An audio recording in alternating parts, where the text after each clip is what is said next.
Hey everybody, the next 4 or 5 videos I'm going to upload are last week's Kraken episodes. Now, if you remember of the Patreon, you would have been able to see them in real time as they were being uploaded and current news, but obviously because of the YouTube suspension, we weren't able to put them up. So playing a little bit of catch up here, right?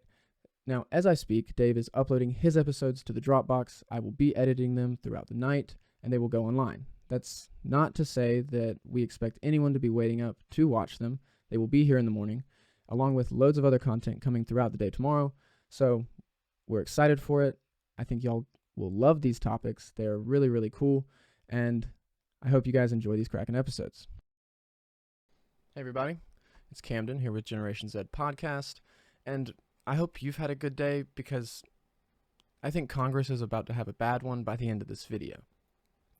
Recently, they just narrowly passed in the House a $1.9 billion spending on Capitol security. Now, if you go read articles on this, you'll see a couple things they list spending money on, but we can do math, right? And that doesn't add up to 1.9 billion. So, with the help of Riel, I've worked through that bill. I've found everywhere that money is said that it is going, and I really think you'll want to hear this. Now, I'm not going to start there. No one wants to hear numbers thrown out at them for 10 minutes to begin, so I'm going to cover the rest of the world news. But then we're going to go back to that 41-page bill and work all the way through it. So, without further ado, let's jump into it. Probably the biggest news coming out right now is about Israel and Hamas's ceasefire. This comes a little contradictory and all of a sudden, where you had earlier in the week Israel saying that the U.S. asking for a ceasefire was making it want one less. You had Russia start to get involved, saying if one more Gaza citizen is hurt, they'll start firing missiles. You had Lebanon and Israel trading missiles on Friday. But suddenly, along with Congress trying to block that $735 million arms deal, everyone was okay with the ceasefire and agreed to it. At the same time, it would appear that Israel was about to run out of defense missiles because Friday as well, Biden made statements that he fully planned to restock the Iron Dome defense system. He also quoted that he would work with the Palestinian Authority, not Hamas, to secure its safety as well. This kind of comes off as the U.S. playing both sides, but in a day and White House where public political correctness is of the utmost importance, it kind of seems like that's exactly what they were going to do. But you have to remember that the Middle East declaring a ceasefire isn't ever going to stop it from breaking back out into chaos, right? So for now, at least, missiles have stopped firing.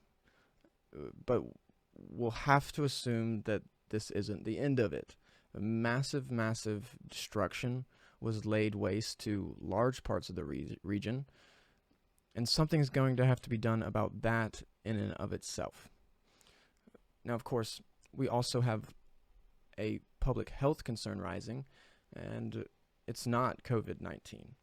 Recently, from SciTech Daily, scientists Weifeng Shi and George Gao began to raise concerns about a H5N8 avian flu. This flu broke out in 46 countries last year, crossing from cattle to poultry to many livestock species. Of course, that was overshadowed by COVID-19, right? But even still, in Russia, it made crosses to humans in a Russian poultry farm. 7 people testing positive. Xi and Gao start to raise concerns about this virus's mutatability, its species crossing barrier breakdowns, and whether or not it's going to become something bigger. Of course, that implies how the world will respond.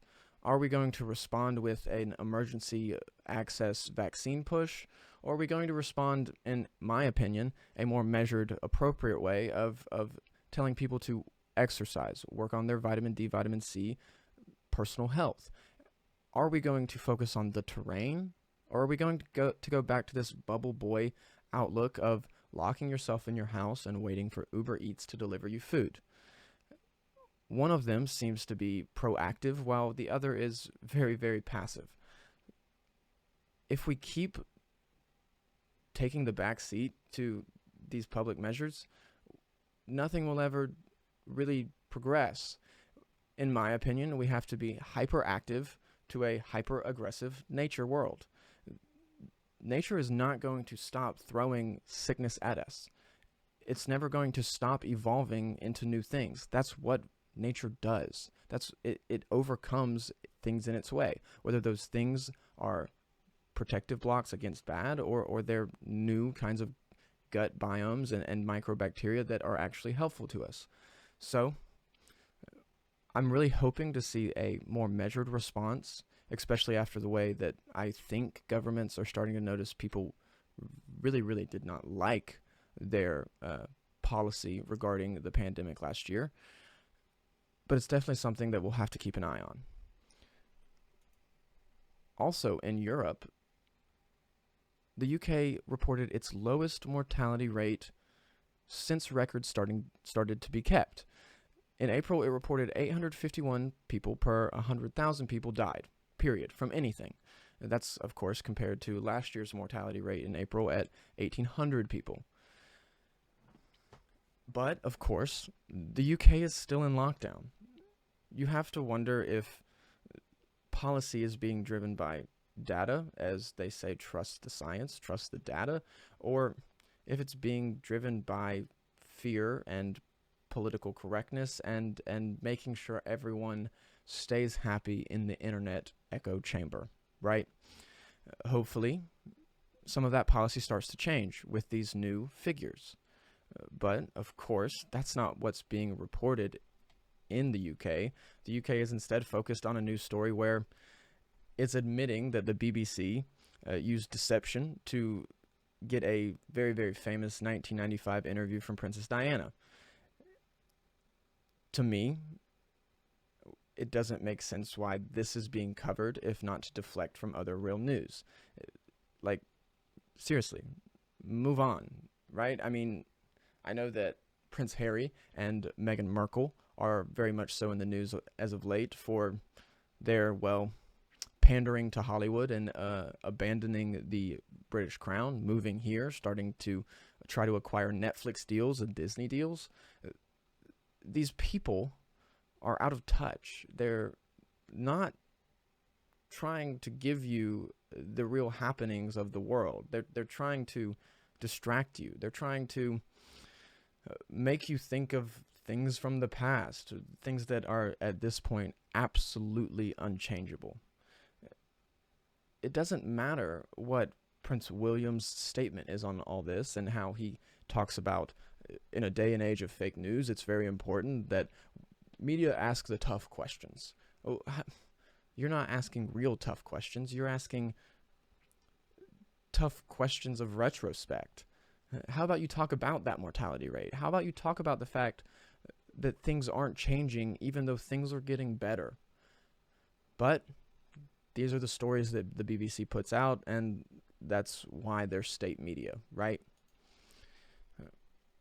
South of that in Europe, I recently talked about a border crisis of its own in Morocco. You had 6,000, give or take, people coming across the border into Morocco, and all of those people that were adults were turned away and sent back. Of course, much like the United States, they kept the 1,500 or so children that came. Now, of 6,000 people and 1,500 children, those children didn't come by themselves, right? You have to speculate that some of those 6,000 were responsible for some of those 1,500 children. So why were they turned away and separated? You have to see the disconnect here. It's much of the same as the United States border crisis itself. To me, we know that children in Mexico are disappearing, for lack of a better word. You also see in Spain right now children that are evading military capture, evading and hiding in country. They are then being detained and locked up in unviewable immigration centers. To me, and this might get a little controversial here, we know that the trafficking market lost its top two suppliers in recent years, right? is this a new directive? Is this a new version, a new way for these markets to fill its inventory? Maybe. Those are all really, really desensitized and inhumane words, right? But that's how these people operate. They are unafraid to go to Haiti and just pick up children off the street because no one's paying attention. I really, really hope and would like to be optimistic that the governments are doing better than this, but we know that they're involved in these things in the past, and you have to maybe accept that they very well could still be involved.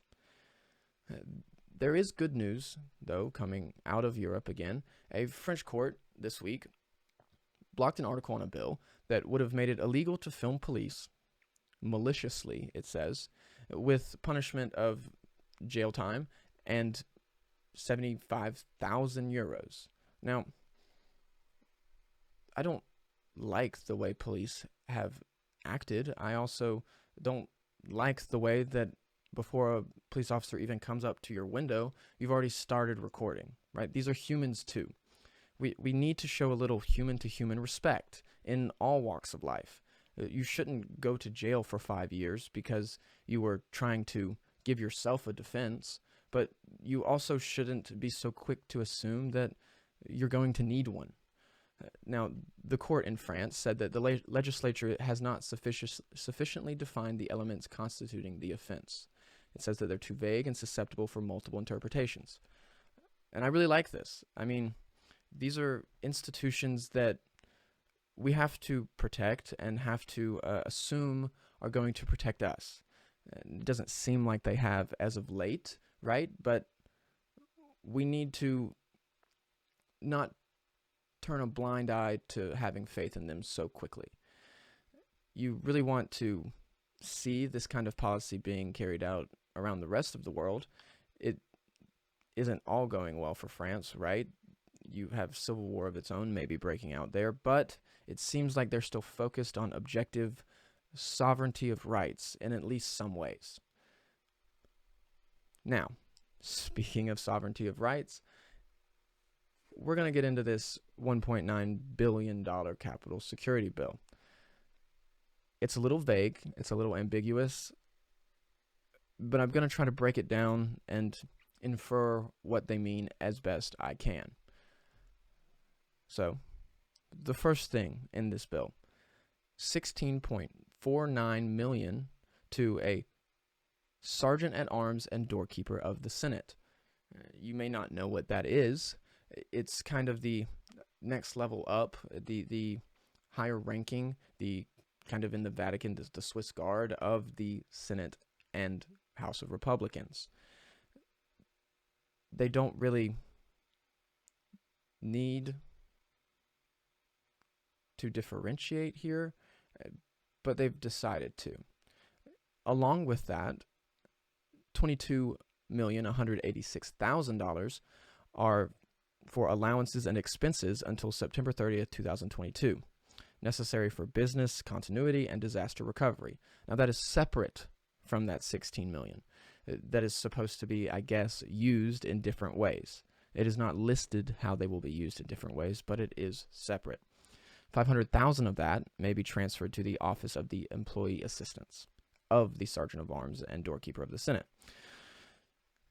The very next thing in this bill is a undisclosed amount of money. We have to assume that's whatever's left over here, but it is to be used for extra security for your government officials and members of Congress, kind of speculating that they'll need it. A lot of this bill infers that January 6th was not the last time that we'll see something happen like this, as if it's a certainty.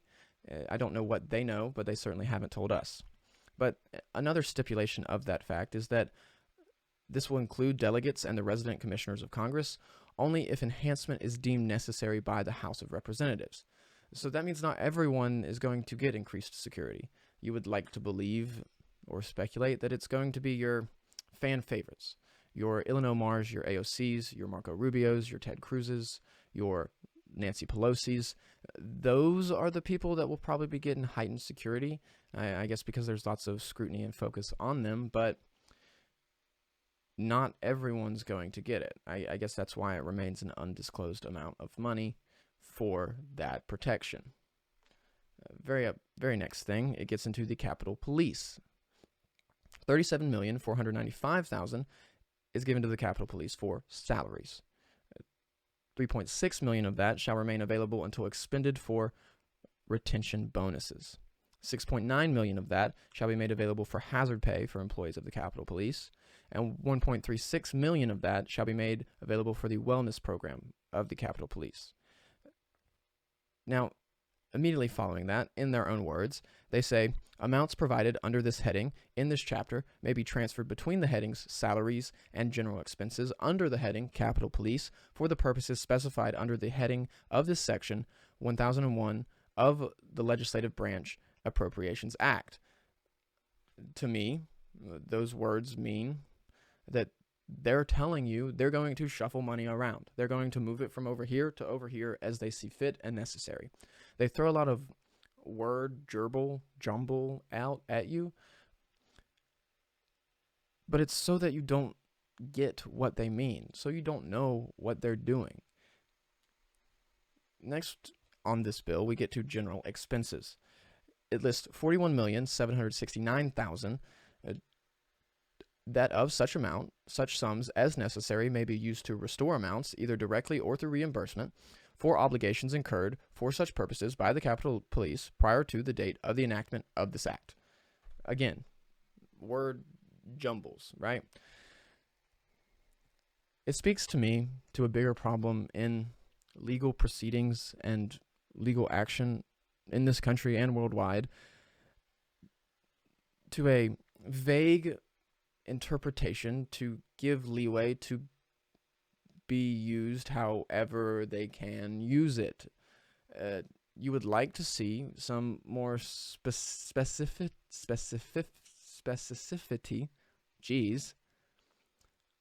of these funds.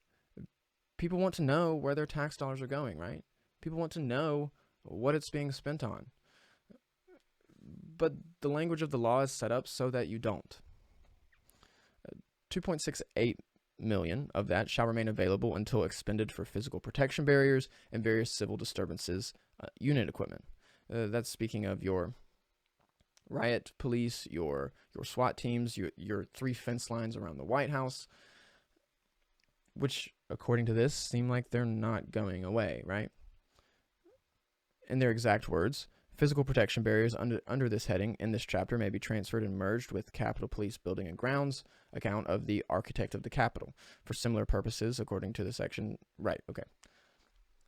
This starts to mention the architect of the Capitol here. That's not something I had heard of yet. You may not have either. But we'll see them a lot later. $5 million of that is to be provided further to local and state law enforcement, I guess, for reimbursing them for what they did January 6th over last summer, things like that. Okay. Next, we do get into that architect of the Capitol office. Immediately out the gate, they list $221,678,000 to Capitol construction and operations. I don't know if it's still a cliche, but construction is the debatably easiest way to fudge the numbers and launder some money, right? We see a massive increase in what building materials cost. Bricks up to like 98 cents, a 2x4 up to $12. Now, do you think that the government is going to pay $12 for a piece of wood? Probably not. But I do think they're going to tell us that they did, right? So that's a lot of discrepancies in where monies could go. But that's not the end of what the architect of the Capitol is going to get. He also, the office of Jay Blanton, is going to receive $350 million for providing support for the architect of the Capitol, Sergeant at Arms of the House and Representatives, the U.S. Capitol Police, and the Library of Congress to mitigate the effects of similar attacks in the future. Repairing public facilities damaged by the attack in the future, securing vulnerabilities of buildings and infrastructure in the complex, and updating and enhancing physical security features. This verbiage of in the future is strange because, right, we know there was some damage to the Capitol building on January 6th, but they're not talking about that here. They're speaking of attacks in the future. They're assuming that things like this are going to happen again, not hoping that people have realized the damage caused and the wrongdoings of something like this to our institutions. It's kind of a lack of faith in the American people to me. $100 million of that is to be deposited in the Capitol Police Buildings and Grounds account, mentioned earlier. There's so much different sets of how this one thing is going to get money that it's really not indicative of how they're going to use it at all. This $100 million is said for funds made available under this heading may be used for design, installation, landscape architecture, and to maintain retractable security systems as part of the interconnected security of the U.S. Capitol. Okay, right? Sure. These things need to be improved. These things need to be refurbished. But the architect of the Capitol is a program, a organization that really doesn't do anything other than what it sees fits to improve, what paintings it wants to refurbish, what buildings it wants to add on to. We see in D.C. a constant construction atmosphere. The Washington Monument has been under construction for 3 years. You can't even see it. The Senate offices building and the VP offices building, the Annex Office Administration building, constantly have scaffoldings around it, constantly are being tinkered with. But to no visible improvements. To me, again, speculation, but it screams money laundering to me. Next, we get into the administrative provisions of this bill. Administrative fees, to me, are the biggest bullshit of accounting, but they're not unnecessary, right? $13,699,000 to the Library of Congress salaries. $15,198,000 additional amount to the Sergeant at Arms and Doorkeeper of the Senate to prevent, prepare, and respond to coronavirus. Excuse me?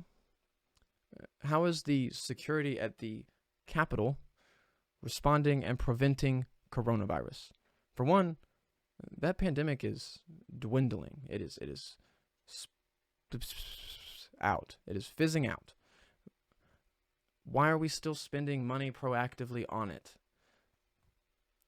$174,000 to the payment of Susan White, the widow of Ronald White, who was killed in the Capitol riot. Another $174,000 to the heirs of Alex Hastings. Now, interesting enough, Congress made a typo here. They spelled her name instead Aleee, not how it's actually spelled. You have to wonder if this is some really weird loophole. Oh, you're Alex Hastings' daughter? Well, we're not giving money to Alex Hastings. We're giving it to Ali Hastings. But you also assume that they wouldn't be so discourteous, right? $31,004,000 to allowances and expenses to prevent, prepare, and respond to coronavirus. Blanket statement. Excuse me? Like I just said, why? $800,000 to the general expenses of the Capitol Police. $170,000 to additional amounts of salary expenses of the Congressional Budget Office. I don't know who they're paying under the table, but it's someone. $99,606,000 necessary expenses to the architect of the Capitol. Again, did he not get enough from the $500 million he got earlier? I don't know what his office is actively doing, but I don't know why they need so much money.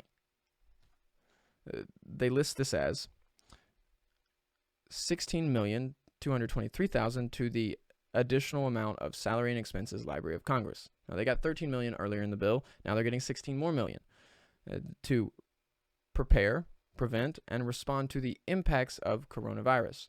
I could speculate this is to take a historical documentation of the coronavirus, but it also says, including revolving funds, activities pursuant of the Library of Congress Fiscal Operations and Improvement Act of 2000, the Copyright Office, the Congressional Research Service, and the Little Scholars Development Childhood Center.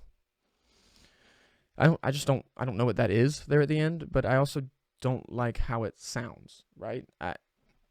It sounds creepy to me. I don't know why, but it does.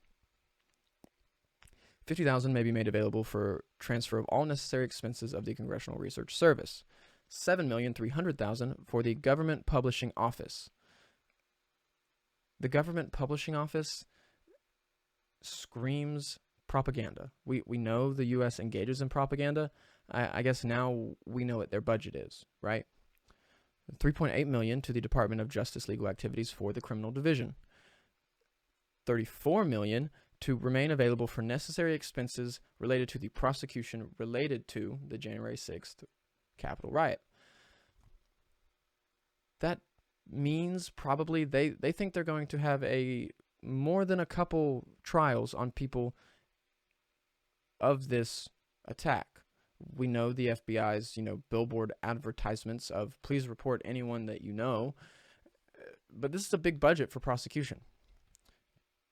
$26 million to the United States Marshal Service's salaries and expenses, $25 million for the judicial security, and $1 million to respond to the attack. I would speculate that this seems it's for the Supreme Court in D.C. It's not unfair to say that we did see federal buildings being vandalized and set aflame throughout the year. We did see people desecrating monuments. So it could make sense to need to up their security. These are antiquated buildings. $1.7 million to remain available for the National Securities Division salaries and expenses. $5.5 million for the FBI's salaries and expenses. $1.5 million for the Bureau of Alcohol, Tobacco, and Firearms. $1.8 million for the federal prison systems and expenses. If they're spending money, adding money to the federal prison system, it would say to me that they probably plan on some of those $34 million prosecutions to land people in prison, right? $231 million to the Department of Defense, military personnel, and National Guard. The Department of Defense is an agency that has never passed an audit, as I've said. They constantly shuffle money around. This is the second most spending of anywhere in this bill. We know they're not going to use these funds appropriately. But here they are, ever increasing their budget and their hoard of on-hand petty cash, right? $218 million to the operation and maintenance of the National Guard. I kind of agree with this point. I don't think that the National Guard is anything other than upstanding people. We saw how they reacted to things last summer. They didn't take things too far. They were objective. They were level-headed. We saw how they acted on January 6th once they got there. These are the people that we want to support, want to do good for, and provide for. So I don't have many qualms with this exact point on this bill. $28,900,000 to the National Guard personnel in the Air Force. $200 million to the Secretary of Defense to establish a quick reaction force within the District of Columbia National Guard. Most of the time when the National Guard is called in Washington, D.C., it's from another state. This would seem to indicate that they're going to give D.C. its own National Guard, right? Which makes sense, which seems fair, especially, I guess, if we're in talks to make it a 51st state, right? $157,500,000 to court security, Judicial Court of Appeals, district courts, other judiciary services. We saw loads of attacks on federal buildings, right? These buildings need to be improved upon. They need more security. They need more personnel. They need more careful monitoring for their sanctity. I may not like these institutions at the current moment, but we have to protect them and their ability to work. Of course, $35 million of that is designated to federal protective cost of upgrades and replacement of exterior perimeter security cameras in the U.S. courthouses and federal facilities that house judicial activities. $66 million is to the District of Columbia federal funds payment for emergency planning and security costs in the District of Columbia, providing money for these public events, these gatherings, these inaugurations, these things that we know people will be in the Capitol for, in order to, I guess, show military presence up front at them. This is kind of worrisome because we are seeing an increase in the militarization of a police presence, of a National Guard presence. I just hope that it doesn't get to the point of Gestapo-like presence. $5 million to the General Services Administrative Real Property Activities. I would say this is maybe government-owned buildings, real estate kind of thing. $6.8 million to the Department of Homeland Security. Of course, increasing the militarization of things on the home front. $9 million to the operation of the National Park System. National parks are something that haven't seen traffic in over a year, right? These aren't free programs. They need to be maintained. They need to be cared for. They need to be provided for financially. And without tourism, the government does have to step in and help out. I can agree with this part of the bill. This is probably one of the things they mention in articles, right? $1.4 million to the additional expenses related to the attack. Blanket statement. They say $1.4 million to spend here. You kind of wonder, with how ambiguous these numbers are and their intended uses, if they don't, start out at a number, say, we want to spend $1.9 billion, and then kind of work backwards to find where they can justify putting all that money. Because that's what it seems like, instead of the process of this needs this money, this needs this money, this needs this money, add it all up at the end. Kind of backwards thinking, it seems anyways, but such is the bureaucratic process, right? $2.3 million at the end here for the U.S. Park Police and National Park Service. Again, I can't disagree with this. These things need to be provided for. They are important parts of our country, right? So that is the entire 41-page bill. If you have problems with anything in this bill, I encourage you not to get just mad about it yourself, but reach out to your senator, reach out to your representative, tell them that you have problems with this piece and you want to know where it is going and why it is happening. This is the time to do something, to be proactive. We can no longer just sit and wait. There is no savior. There is no alien in the wings. There is no Jesus descending to save us. We, humanity, have to save ourselves. We can no longer wait around. We can't, as John Mayer says, wait for the world to change. We have to be the change we want to see. I really hope that you guys stuck with me all the way here to the end. It was very important to me to work through this bill. I really hope you also enjoyed the uptick in camera quality. I am working diligently day after day to improve on my end of the channel, make this worthwhile while Dave is out of town, and I will see you guys soon.